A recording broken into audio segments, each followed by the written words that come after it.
5월은 가정의 달이고 오늘은 어버이 주일입니다.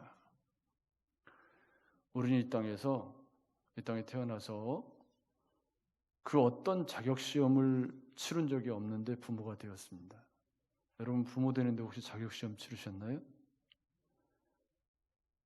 그러면 부모 연습하고 부모 되신 분 계시나요? 그런 분 한 분도 없습니다. 우리는 다 초짜예요. 부모 초짜.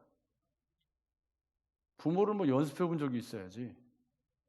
그래서 아버지의 부모에게 배운 대로 또 혹은 내 소견에 오른 대로 그렇게 부모로 살고 또 자녀로 살고. 자녀는 연습하고 자녀가 되나요? 자녀가 부모를 선택할 수 있어서 태어난 것도 아니고 부모가 자녀를 선택할 수 있는 것이 아니기 때문에 하나님께서 선물로 주신 것이죠. 여러분 맞죠? 그런데 그런 이 땅의 가정들이 다 행복하지는 않은 것 같습니다.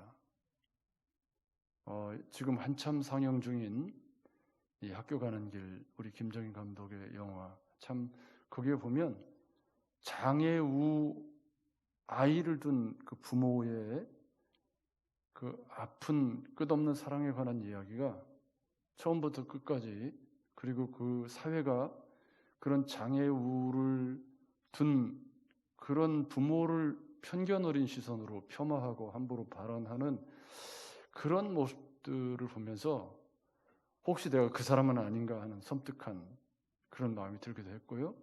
또 우리 아이들이 장애우가 아닌 건강한 아이들로 태어나서 커가고 있는 것이 내가 이게 얼마나 감사한 일인지를 모르고 살았구나 하는 생각이 들기도 했습니다. 그렇지만 그 부모의 그 절절한 사랑, 그 아이들을 어떻게 하든지 가르치기 위해서 그 엄마들이 드리는 그 열정과 사랑은 어쩌면 그 부모이기 때문에 가능한 부모의 그런 아픈 사랑의 이야기가 거기 담겨 있는 것을 보게 됩니다. 우리는 지금 에베소서 4장 1절에 보면요, 부르심에 합당한 생활이 있다. 그러므로 주 안에서 갇힌 내가 너희를 권하노니 너희가 부르심 받은 일에 합당하게 행하라. 여기 부르심을 받았다는 건 우리가 성도로 하나님의 자녀로 부르심을 받았다는 뜻입니다. 그죠? 여기 이 부르심을 받았다는 말이 집사, 장로 이런 직분을 얘기하는 게 아니고 여기서 부르심을 받았다는 건 우리 모두가 다 하나님의 자녀로, 하나님의 성도로, 그리스도인으로 부르심을 받았다. 그리고 그 부르심에는 성도로서의 합당한 생활이 있다. 그 얘기를 지금 하고 있습니다. 그죠? 그리고 그 얘기가 5장 이제 18절에 넘어가면은 뭐라고 얘기하냐면 빛의 자녀처럼 행해야 된다. 아니죠. 성령 충만에 관한 얘기가 나오고 그 앞에 5장 앞쪽에 보면은 5장 8절에 너희가 전에는 어둠이더니 이제는 주 안에서 빛이라. 빛의 자녀처럼 행하라. 그렇게 나옵니다. 그러니까 부르심에 합당한 생활은 빛의 자녀처럼 행하는 것이다. 그래서 어두울 때 빛은 더 빛을 발하게 되는 거다. 그러면서 그 다음 이야기가 뭐냐면 15절 이하에 술 취하지 말고 성령 충만함을 받으라 하면서 빛의 자녀처럼 행하는 삶이 성령 충만한 삶과 연결이 됩니다. 그래서 부르심에 합당한 생활, 빛의 자녀처럼 행하는 생활, 성령 충만한 생활은 같은 거다. 아멘. 아멘. 이건 중요한 문제입니다. 이건 중요한 신학적인 문제예요. 우리가 성령 충만하고 부르심을 받은 성도의 생활을 따로 구분해서 성령 충만은 무슨 방언하고 은사 받고 이런 걸로 자꾸 오해하시는데 그거 절대 아닙니다. 그런 은사들은 성령 충만하고 상관이 없고 성령의 은사죠. 그건. 그리고 성령 충만이라는 것은 인격적인 것이죠. 그래서 우리의 삶이 변화되고 우리의 생활이 변화되는 건데 그 성령 충만의 방편을 지난주에 우리가 술 취하지 말고 시와 찬송과 신령한 노래로 서로 화답하고 마음으로 주께 찬양하고 범사에 감사하고 그리고 그리스도를 경외함으로 피차 복종하는 것이다. 성령 충만은 무슨 기도원을 가고 뭐 그런 게 아니고 찬양하고 감사하고 부르심에 합당하게 살아가는 것이 성령 충만한 생활이다라고 에베소서는 우리에게 설명을 해주고 있습니다. 그러면서 오늘 성령 충만한 생활의 연장선상에서 그리스도를 경외함으로 피차 복종하는 것, 그게 성령 충만으로 가는 길이다. 그 설명 중에 앞에 남편과 아내, 남편이 머리됨이 또 아내에 관한 이야기를 5장 22절 이하에서 쭉 했고요. 그리고 이제 오늘 우리가 읽은 본문은 그 똑같은 성령 충만의 문맥 속에서 부모와 자녀가 어떻게 살아갈 것인가 하는 문제를 다루고 있습니다. 그러니까 성령 충만하다는 것을 가정생활, 부부생활, 또 자녀와 부모와의 관계로 연결시키고 있는 것이 에베소서라는 말입니다. 우리는 성령 충만을 자꾸 어떻게 생각해 왔냐면 뭔가 뜨거움을 경험하고 뭐 은사를 경험하고 방언을 하고 이렇게 생각을 해왔지만 에베소서를 잘 읽어보면 성령 충만이란 생활이 충만해지는 것이다. 아멘. 생활이 그리스도로 충만해지는 것이다. 그 생활이 그리스도로 충만해지는 것이 남편과 아내, 부모와 자녀, 그 다음에 종과 상전. 이 종과 상전은 직장 생활을 의미하기 때문에 종과 상전의 관계 속에서 피차 서로 복종하는 인격적인 관계로 나타나는 것이 성령 충만한 것이고 빛의 자녀처럼 사는 것이고 부르심에 합당하게 사는 것이다. 아멘. 요거를 따로 떼어버리면, 성령 충만과 생활을 떼어버리면 그러면 이원론적인 삶이 가능해집니다. 그러니까 성령 충만한 못된 놈, 이게 가능해지는 거죠. 여러분, 그게 가능하면 됩니까? 안 됩니까? 성령 충만한 불효자, 호로자식, 이게 가능해지는 거예요. 이게 잘못 이해가 되면. 여러분, 어떻게 그게 가능할 수가 있습니까? 가능해서는 안 되는 거죠? 가능해서는 안 되는 거예요. 근데 은사 받고 뭐 했는데 하는 짓거리를 보면 개망나니 같다. 그건 뭡니까? 그건 성령 충만이 아닌 것이죠. 진짜 성령 충만한 그리스도인은 인격과 삶이 변하는 것이다. 아멘. 아멘. 그게 진짜 충만한 거지. 모든 삶에 그리스도가 들어와 있어서 그리스도의 인격과 삶이 배어 나와서 그것이 우리의 삶을 지배하는 것이, 그것이 성령 충만이지. 그러니까 우리가 이 성령 충만이라고 하는 것을 빛의 자녀처럼 행하는 영역을 지금 사도 바울이 막 세상에 막 저기 막 땅끝까지 나가서 복음 전하는 얘기를 하지 않고 부부관계, 부모와 자녀 관계로 끌어내리고 있다는 걸 여러분 잘 보셔야 돼요. 아, 신앙생활이라는 건 이렇게 우리가 자칫 놓치기 쉬운 가정에서 어떤 그리스도인인가가 성령 충만과 상관이 있구나. 아멘. 여러분, 그러니까 가정에서 좋은 그리스도인이어야 합니다. 좋은 남편, 좋은 아내, 좋은 자녀, 좋은 부모여야 합니다. 집에 가면 막 고함이나 찼었고 비인격적이고 막 그렇게 하고 밖에 나오면 할렐루야. 요따구로 사는 건 우리 주님도 기뻐하지 않죠. 여러분 동의하시죠? 그런데 오늘 우리가 읽은 말씀을 보면 4절을 먼저 살피는 게 맞다고 생각이 돼요. 부모가 자녀에게 어떤 자녀가 되는 것이 성령 충만한 자녀인가, 부르심에 합당한 삶인가 라고 했을 때 4절 말씀에 보면 또 아비들아, 이 말은 아버지 엄마 다 포함하는 거예요. 너희 자녀를 노엽게 하지 말고 오직 주의 교훈과 훈계로 양육하라 그럽니다. 여기서 문제가 되는 게 노엽게 하지 말고 라는 말인데요. 제 말을 좀 들어보십시오. 과거, 지금 어제도 이제 몇몇 목사님들하고 이야기를 나누는 중에 제 나이 또래, 그러니까 저를 중심으로 해서 저보다 서너 살 많은 그런 나이 또래, 소위 베이비 부모 세대라고 하는 그 세대가 제일 자식을 많이 낳습니다. 근데 문제가 되는 게 뭐냐면 그 사람들이 은퇴할 때쯤 되면 무더기로 은퇴를 하는 거예요. 이 사회가. 갑자기 확 늙어버리는 거죠. 그러니까 58년생부터 62년생까지 제일 많이 자식을 낳았는데 목회자들도 똑같습니다. 이렇게 모임에 보면 제 동갑쟁이들이 많거든요. 근데 무더기로 은퇴를 하면 어떤 일이 생기냐면 총회 그 은퇴 자금 모아놓은 것이 너무 무더기로 은퇴를 하기 때문에 이렇게 바닥이 난다는 거예요. 뭐 그런 얘기를 이렇게 하면서 공동화 현상, 그러니까 많이 낳았다가 갑자기 확 안 나니까 먹여 살려야 될 사람들은 적고 봉양해야 할 부모는 많아지는 그런 세대가 곧 찾아오죠. 이제 저희 세대가 현역에서 은퇴하고 나면 베이비 부모 세대, 제가 끄트머리니까요. 그럼 저희 세대가 은퇴하고 나면 이제 아래 세대들은 자식을 많이 안 낳기 때문에 밑에 자녀들이 이렇게 부모를 이렇게 어른들은 많고 젊은이들은 적은 기막힌 사회가 오게 되는 거죠.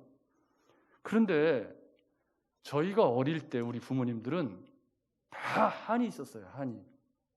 어떤 한이었냐면 못 배운 한. 그러시죠? 초등학교 못 나오시고 한글 못 읽으시는 우리 어머님들 계시거든요, 지금. 그때는 못 배웠어요, 다. 그러니까 우리 부모님들이 자식들은 어떻게 하든지 대학을 보내려고 기를 썼던 거죠. 그 결과가 지금 오늘 이제 고학력 사회가 된 거 아닙니까, 우리나라가? 그게 이제 부모의 한이죠. 그리고 또 부모가 좀 이렇게 뼈대 있는 가문에 있으면 또 그 뼈대 있는 가문에 맞는 자녀가 되라고 또 자녀들을 억압하는 일들이 굉장히 많았어요. 지금은 뼈대 있는 가문 그런 얘기 잘 안 쓰지만 옛날에는 우리가 무슨 김과 참판공파 50 몇 대 손 어쩌고 하면서 족보 막 이렇게 해가지고 그게 뭐냐면 이제 넌 대장손이니까 우리 가문의 의사가 몇이고 판사가 몇이고 너 그따구로 살면 되냐 이렇게 이제 이렇게 억압을 했던 거죠. 여러분 그럴 때 자녀들이 그걸 공감할까요? 못할까요? 또 다른 형태 우리 부모님 세대의 문제는 뭐였냐면 내가 너무 못 살았기 때문에 자식한테는 뭐든지 다 해주고 싶은 거예요. 아마 다 그러셨을 거예요. 내 자식은 고생시키지 않고 그냥 잘해주고 싶은 거예요. 그러다 보니까 오냐 하면서 키운 거죠. 그러니까 초달을 않고 자식을 하나씩 낳고 막 이러다 보니까 그냥 다 받아주고 이렇게 해서 키우다 보니까 그 아이가 자라면서 사회성이 결여되고 그로 인한 부작용들이 우리 젊은 세대에 많이 또 나타나는 그런 부작용을 볼 수가 있습니다. 가장 나쁜 케이스가 뭐냐면 자식을 무슨 화풀이 대상처럼 자기 기분에 따라서 일관성이 없이 야단치는 부모예요. 부모를 연습한 적이 있어야지. 그러니까 자기 기분 따라서 일관성이 없이 야단을 치면 어떻게 되죠? 애들이 힘이 없으니까 듣긴 듣지만 부모가 그렇게 야단을 치면 윽박지르고 막 함부로 말하고 막 이러면 아이들이 내가 크기만 해봐라 이렇게 잘못된 이 모든 케이스가 노엽게 하는 행동들인 거죠. 자녀를 노엽게 한다. 또 맞벌이를 하느라고 애를 갖다 맡기는 거예요. 자꾸 어디다가. 그래도 할머니한테 맡기면 그래도 좀 낫죠. 할머니한테 맡겨놓고 또 구식으로 교육한다고 타박하는 못된 자식들도 있긴 하지만 그러다 보면 애가 부모의 손길을 떠나서 다른 기관에서 자라죠. 지금 우리 사회에 그런 일들이 많습니다. 그로 인해서 부모와 대화 단절로 인해서 아이가 다르게 자라는 이런 모든 것 속에 자녀를 노엽게 한다는 말이 있습니다. 여기 노엽게 한다라는 말은 옛날에 우리 부모들이 노염 탔다, 애가 노염 탔다 그런 말을 쓴 적이 있어요. 그런 말 쓰잖아요. 그 노염 탄다는 말이 똑같은 말인데 이게 무슨 얘기냐면 영어 성경은 약오르게 하다 혹은 감정나게 하다 이렇게 번역을 해놨는데 부모가 자식을 징계를 잘못해가지고 애를 신경질 나게 만드는 것을 일관성 없는 양육을 노엽게 하는 거라고 표현을 하는 거예요. 그러니까 여기 본문에 아비들아 자녀를 노엽게 하지 말고 이 말은 우리가 부모 되는 걸 연습한 적은 없지만 그러나 일관성도 없고 자기 기분에 따라서 혹은 내 한의 도구로 혹은 어떤 부모는요 자기가 못한 걸 자식들한테 다 시키려고 그래요. 그래가지고 뭐 어떤 목사님은 딸한테 트럼펫 시키고 뭐 아들한테 탁구 시키고 뭐 이렇게 해서 근데 그 말을 들어주는 자식들이 또 신기하더라고요. 다 따라서. 근데 여러분 자식은 자식의 인생인데 내 어떤 취미생활이나 내 어떤 그것을 대리만족시켜주는 도구는 아니지 않습니까? 그런데도 또 그런 부모들도 있는 거죠. 그러니까 이 자녀를 노엽게 하지 말고 이것은 뭔가 불합리하게 아이를 다룸으로 인해서 이렇게 아이가 어려워하는 건데 성령 충만한 부모는 자녀를 양육함에 있어서 자녀를 노엽게 하는 양육의 방식을 취해서는 안 된다. 여러분 심각하게 고민해 보시기 바랍니다. 이미 이제 우리 자녀들이 다 장성한 그런 부모들은 뭐 또 해당이 안 되겠지만 그러나 여러분 이 부분을 되짚어 보시면서 고민해 보실 필요가 있습니다. 그러면서 가장 중요한 말이 4절에 주의 교훈과 훈계로 양육하라. 여기서 중요한 단어가 뭐죠? 주의 교훈과 주의 교훈과. 그러니까 이게 무슨 말이냐면 교훈이라는 말은 파이데이아라는 말인데 영어 성경에서는 이걸 트레이닝이나 디사이플린, 그러니까 트레이닝은 훈련시키는 거고 디사이플린도 제자 훈련할 때 제자화시키는 거거든요. 그러니까 이 훈계한다라고 할 때 이 훈계라는 말 가지고 있는 것은 부모가 자식을 제자 훈련시키는 거예요. 근데 히브리서에서는 히브리서 12장 5절부터 11절에는 내 아들아 주의 징계하심을 너희가 참으면 징계를 받기 위하여 아비가 징계하지 않는 아들이 있으리요 징계는 다 받는 것이거든. 다 징계로 번역했어요. 그러니까 여기 주의 교훈이라는 말은 다른 성경에서는 주의 징계, 그러니까 자녀들을 징계하되 주님의 방법으로 징계하십시오. 이게 이제 주의 교훈이라는 말입니다. 그러니까 주의 교훈과 훈계라는 말은 기독교 가정의 부모가 자녀를 양육하는 핵심 단어, 엄하게 징계하되 그러나 말씀의 뿌리를 둔 분명한 성경적인 원리를 가지고 자녀들을 양육해 가야 한다. 근데 우리가 부모 되는 것을 연습한 적이 없기 때문에 이게 쉽지가 않은 거예요. 그래서 저는 이 땅의 모든 부모들이 우리 젊은이들이 말씀의 사람이 되어야 할 이유가 있다. 말씀을 더 연구하고 말씀의 뿌리를 내리고 어떻게 하면 말씀대로 내가 자녀를 양육할 수 있을까를 고민하는 그런 건전한 부모가 되어야 한다. 그래야 자녀들이 그런 부모의 영향력을 먹고 모세처럼 잘 자랄 거 아닙니까? 그래서 성경은 뭐라고 말하냐면 마땅히 행할 길을 아이에게 가르치라. 그리하면 늙어도 그것을 떠나지 아니하리라. 여기서 마땅히 행할 길은 복음을 의미하죠. 아이에게라는 말은 어릴 때 가르치라는 말이고요. 그러니까 자녀들에게 신앙 교육을 부모가 가정에서 주의 교훈과 책망으로 자녀를 가르쳐야 하는 그것은 어릴 때 하는 것이 좋다. 그런데요, 여러분 지금 우리가 잠언을 묵상하고 있어요. 그죠? 근데 잠언을 묵상하면서 지금 이제 4장 묵상을 하고 있는데요. 잠언을 묵상하면서 계속 어떤 생각이 드시나요? 저는요, 내 아들아 그러는데 꼭 부모가 자녀한테 노래 부르는 것 같더라고요. 근데 어떻게 노래를 불러야 되냐면 잠언에 보면 나도 내 아버지의 아들이었으며 내 어머니 보기에 유약한 아들이었다 그러면서 지혜가 제일이니 지혜를 얻어라. 이게 이제 솔로몬이 내 아들아라고 표현을 쓰면서 노래처럼 계속 반복하는 표현이에요. 말씀을 받아서 간직해라. 지혜를 마음에 두어라. 지혜를 높여라. 지혜를 버리지 말아라. 지혜를 품어라. 마음에 두라. 떠나지 말고 지켜라. 그러니까 이게 무슨 말이냐면 주의 교훈과 라고 할 때 이 4절 말씀에 주의 교훈과 훈계로 양육하라고 할 때 이 주의 교훈과 훈계라는 건 부모가 노래를 부르는데 어떤 노래를 불러야 되냐면 하나님의 말씀을 지켜라. 그게 제일이다.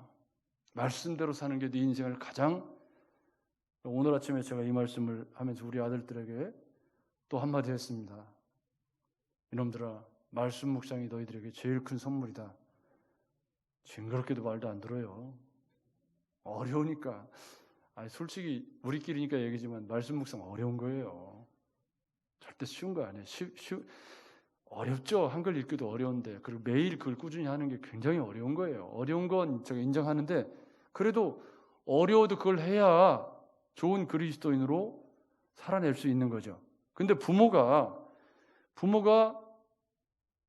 대학가에 산다, 노래를 그렇게 부르는 거예요. 지혜가 제일이라 이런 노래를 부르는 게 아니라, 야 인마 돈이 최고야, 인마 돈 벌어야 돼, 돈 벌으면 저축해야 돼, 이런 노래를 불렀고, 또 우리 세대의 부모들은 어떤 노래를 많이 불렀냐면 영어 공부.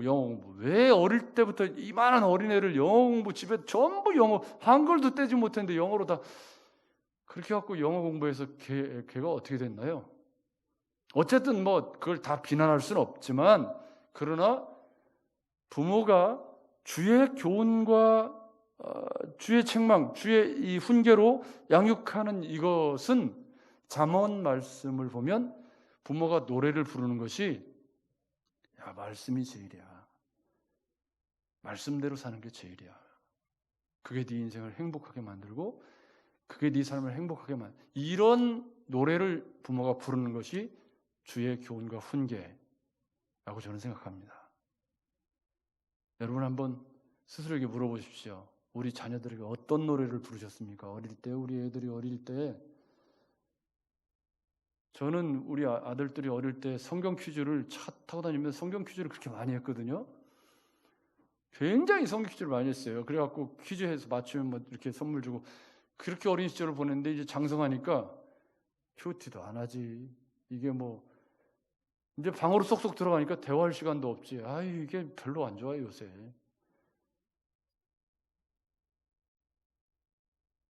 그래서 오늘 4절 말씀은, 가정의 달에 부모가 되는 것을 연습한 적은 없지만, 좋은 부모가 되는 것은 자녀를 노엽게 하는, 일관성이 없고 자기 감정의 기복에 따라서 혹은 내 한풀이 대상이나 뭐 그런 것들로 자녀를 양육하는 건 자녀를 노엽게 하는 일입니다.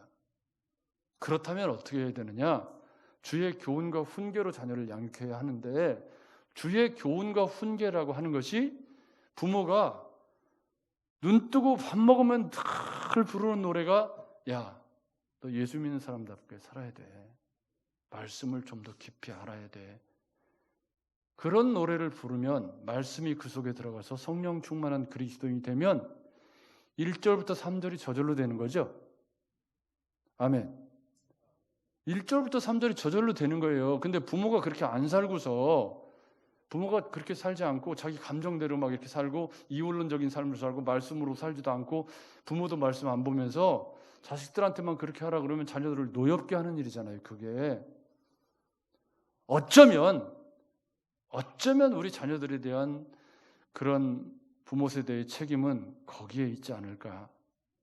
우리의 한이 쌓여서 그것을 자녀들에게 그대로 이렇게 투사를 시키는 과정에서 우리 자녀들이 아프고 이렇게 힘들게 산 건 아닌가 돌아보시면서, 그러면 자녀들아, 이제 오늘 어버이 주일이니까 그럼 자녀들은 어떻게 살아야 하느냐? 자녀들에게 이렇게 말씀을 합니다. 자녀들아, 주 안에서. 이게 중요해요. 둘 다. 그러니까 이 주 안에서라는 말은 부모의 권위의 원천이 주님에게 있다라는 뜻이에요. 그죠? 부모의 권위의 원천이 무슨 다른 것에 있는 게 아니라 주 안에서 부모를 공경하라, 주 안에서 부모에게 순종하라. 이 말은 무슨 얘기냐면, 너희가 그리스도인이기 때문에, 그러기 때문에 부모에게 순종해야 된다라는 이야기를 하고 있는 건데요. 여기 보면 주 안에서 교훈과 훈계를 받은 자녀가 주 안에서 부모에게 순종하는 자녀가 되어야 한다, 이렇게 연결시켜 읽어볼 수가 있습니다. 그런데 재미있는 건 뭐냐면, 앞에 아내가 남편에게 복종한다, 그리고 여기 자녀가 부모에게 순종한다, 둘 다 앞에는 헬라어 휘포타스, 이렇게, 그러니까 휘포라는 말이 아래라는 말이 둘 다 들어가요. 자녀일 경우는 휘포 아쿠오라고 하는데 요 남편에게 아내가 복종한다라고 했을 때 이게 복종이라는 단어가 굉장히 센 단어 같지만 사실은 원어적인 의미는 뒤에 자녀가 순종한다는 말이 더 센 말이에요. 그러면서 이 가정의 질서를 위해서 아내가 자기 위치를 남편 아래다 두고 그리고 가정을 위한 안식처의 역할을 해 주어야 한다라는 말이 복종한다라는 말의 그림 언어라면 자녀가 부모에게 순종한다라는 말은 부모의 말씀에 귀를 기울인다는 뜻이에요. 그리고 부모의 말씀에 잘 부모의 말씀을 듣고 그 말씀을 그대로 살아낸다. 그래서 이 아래에서 듣는다라는 말의 의미가 나는 부모에게 지도를 받아야 하는 그런 아들입니다라는 신분의식을 가져야 된다. 이게 이제 주 안에서 부모에게 순종하라고 할 때 그 순종이라는 그 안에 담겨져 있는 성경적 세계관이 뭐냐면 자식이 부모를 대할 때 부모의 권위가 주님에게서부터 온 거라는 거예요. 뭐 자격이 있어서 자격 여부로 부모를 따지고 부모가 되게 해준 게 뭐 있습니까? 이따구로 머리를 쳐드는 것은 해준 게 왜 없어요? 낳아서 지금까지 기른 것만 해도 어딘데. 여러분 그렇잖아요. 애 하나 낳아서 그 어릴 때 우리 작은 녀석 그 삼막동에서 살 때요. 물이 안 좋고 이렇게 막 맨땅 흙에서 이렇게 애가 크니까 그렇게 귀를 중이염 많이 앓고 감기를 많이 앓았어요. 그래가지고 귀가 너무 심각해가지고 진짜 명의를 만나서 저 녀석 귀가 지금 문전하지 그때 명의를 만나지 못했으면 귀가 아마 문제가 생겼을 수도 있을 만큼 심각했거든요.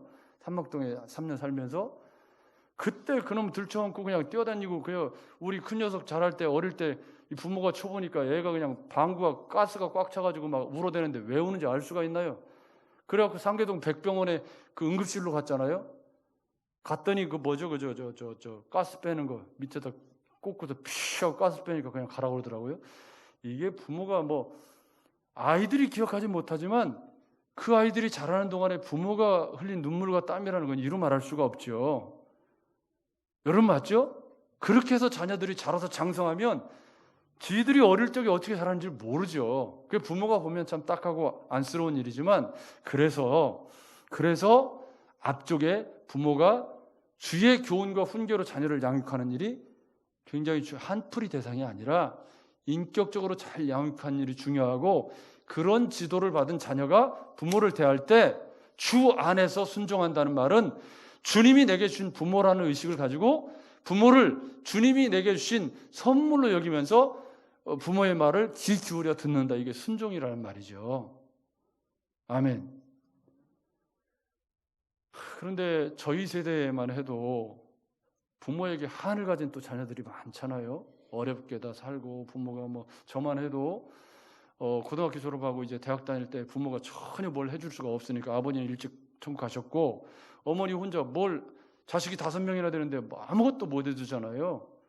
그러니까 혼자 뭐 열심히 공부 이렇게 뭐 아르바이트 하고 공부를 해야 됐으니까 그 철들면서 고생한 것이 부모에 대해서 부모가 되게 해준 게 뭔데 이렇게 말하기 쉬운 거죠. 그러나 조금만 더 생각해보면 어린 시절에 그 힘들게 다 살았지만 그때 키우고 길러준 게 다 누군데요. 철들고 나면 그게 보이는 거죠. 그래서 여기 주 안에서 부모에게 순종하라 이것이 옳으니라죠. 옳으니라. 그러니까 이건 선택적인 내용이 아닌 거예요. 이게 그리스도인으로서 성령 충만한 그리스도인으로서 올바른 삶의 자세다. 아멘. 아멘. 부모가 뭐 자격이 있고 뭐 능력이 있고 그거하고 상관이 없고 주 안에서 부모의 말을 잘 듣고 그리고 부모의 부모됨을 인정해 주는 것이 주 안에서 부모에게 순종하라 그런 의미고요. 그 다음에 내 아버지와 어머니를 공경하라. 이것은 약속 있는 첫 계명이니 이 약속 있는 첫 계명이라는 건 다른 것에도 약속이 있었지만 인간관계에서 장수하는 복을 주는 약속 있는 첫 계명이다 그런 뜻이죠. 근데 여기서 공경하라라는 말은 제가 지난번에도 설명을 드렸기 때문에 길게 설명을 안 드리지만 이 공경하라라는 말은 부모를 명예롭게 여겨라, 그런 뜻이거든요. 그러니까 부모가 뭐 많이 배우지도 못했고 또 키도 작고 뭐 이제 연세가 들고 늙고 하니까 또 꼬부라지고 뭐 주름도 많고 그럴 수 있지만, 여기 부모를 공경하라라고 할 때 그것은 그런 부모를 자랑스럽게 여기고 그런 부모를 위해서 최선을 다해서 그 부모를 섬겨드리는 것이, 그게 성령 충만한 그리스도인이 자녀로 살아가는 것이다. 저도 이제 60이 되고 우리 어머니가 지금 87세 되셨는데, 생각해 보니까 우리 어머니 일찍 결혼하셨더라고요. 제가 셋째인데 제 위에 형이 둘 있단 말이에요. 그럼 우리 어머니가 20대 초반에 결혼했구나. 20대 초반에 결혼해서 40대 중반에 홀로 되셔가지고 뭐 아무것도 유산을 남겨놓은 게 없으니까요. 어머니 혼자 진짜 행상 꾸리면서 자식들 돌보기는커녕, 그러니까 뭐 자식들이 다 엉망 그렇게 자랐죠. 근데 그렇게 연세가 드셔도 지금 혼자 되신 지가 40년 가까이 되시는데, 그 40년 인생이 이제 막 연세도 체중도 뭐 40kg가 안 나가고 뭐 말라가지고 막 이러고 계시는데, 그 질박한 40년, 과부돼서 혼자 산 그 40년 동안 자식들에게 잘해주지도 못했죠. 왜요? 능력이 없는데 뭐 잘해줄 수가 있나요? 그러니까 자식들한테 대접도 못 받고 이렇게 연세가 드셔서 있는 것을 보면 가슴이 제가 답답해요. 그렇다고 목회하는 자식한테 누가 될까 봐 내려오지도 못하셔요. 전주 와서 지난번에 한 2달 계시다가 못 계시겠나 봐. 그리고 일단 예배당에 오시면 우리 어머니 굉장히 활달하신 분인데 자식이 목사니까 말을 못 하겠는 거예요. 그러니까 아마 오셔서 한 2달 계시다가 생지옥살이를 하시는 것 같이 느끼셨나 봐요. 그래서 그냥 올라가시더니 2분 다시 안 온대요. 절대 안 온대요, 전주는. 그래서 아이고, 자식이 목사인 것도 부모에게 좋은 게 아니구나. 왜냐하면 오셔서 책임감 때문에 막 좌지우지 막 활달하게 움직이셔야 되는데 이러고 예배하고 이제 가셔갖고 집에서도 그러고 계시려니까 힘드셨던가 봐요. 그러니 멀리 떨어져 있다는 이유로 자주 가지도 못하고, 그런 제 모습을 보면서 이런 말씀을 전할 자격이 있나 그런 생각이 들지만, 어버이 주시니까 또 말씀은 준비해서 전해야 하고, 저도 그래서 꽤 복잡한 마음으로 이 말씀을 준비해서 나누고 있습니다. 그러나 여러분, 성령 충만이라는 것을 다시 생각해 보시고, 부르심에 합당하고 빛의 자녀처럼 행하는 것이 뭐 선교사 나가고 뭐 엄청난 일을 하고 그렇게 본문이 연결될 것 같은데, 본문이 쭉 흘러가다 보면 어떻게 가고 있죠?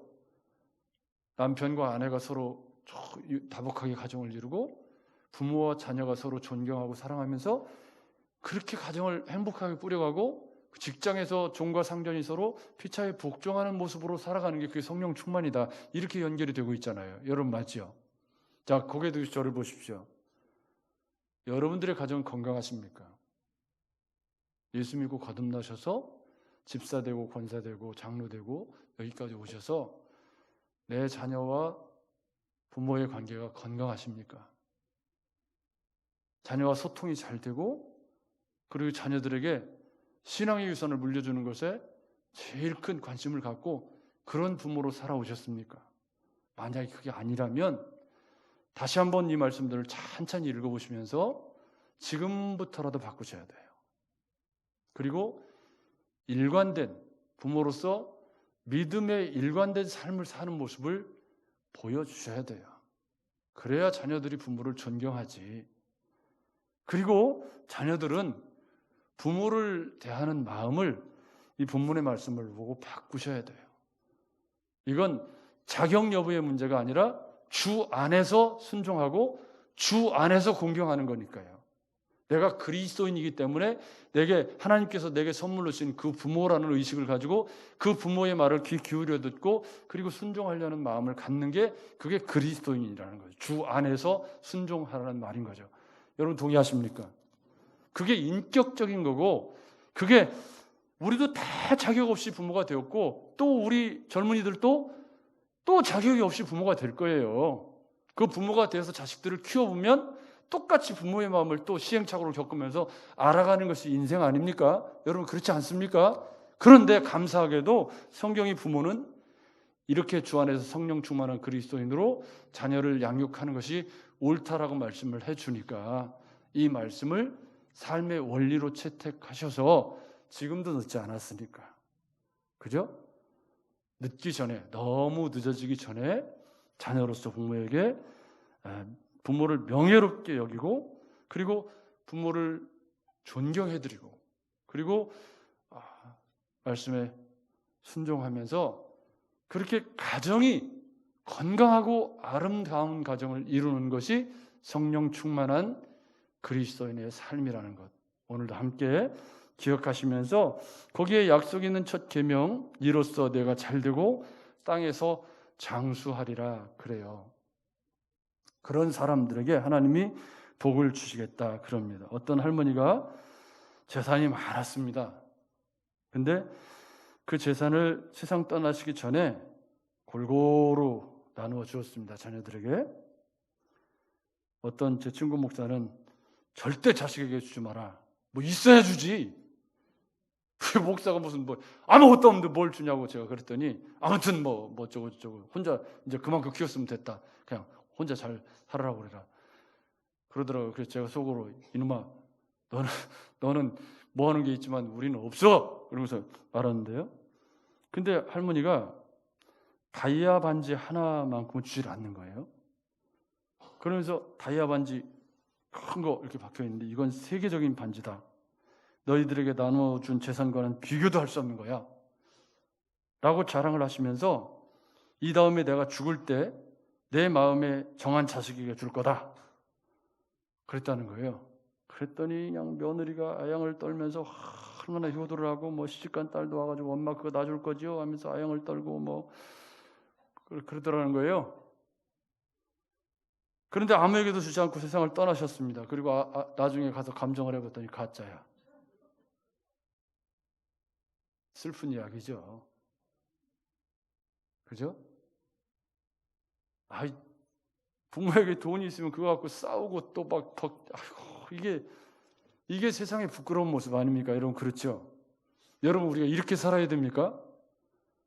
우리 자녀들에게 이렇게 살아야 돼. 이 다이아 반지야 이거 이렇게 살아야 되나요? 그러지 않았으면 좋겠다. 그러기 위해서는 우리가 부르심에 합당한 부모가 되어서 자녀를 노엽게 하지 말고, 그죠?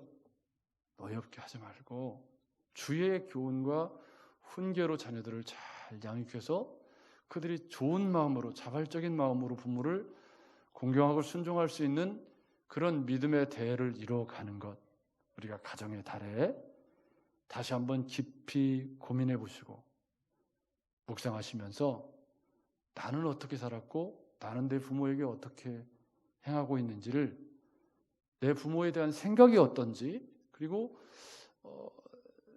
내 자녀에 대한 내 양육의 태도는 어떤지를 다시 한번 돌아보시면서 부르심에 합당하고 빛의 자녀처럼 행하시는 성령 충만한 그리스도인의 가정을 이루어 가시는 저와 여러분들이 되시기를 주의 이름으로 축복합니다.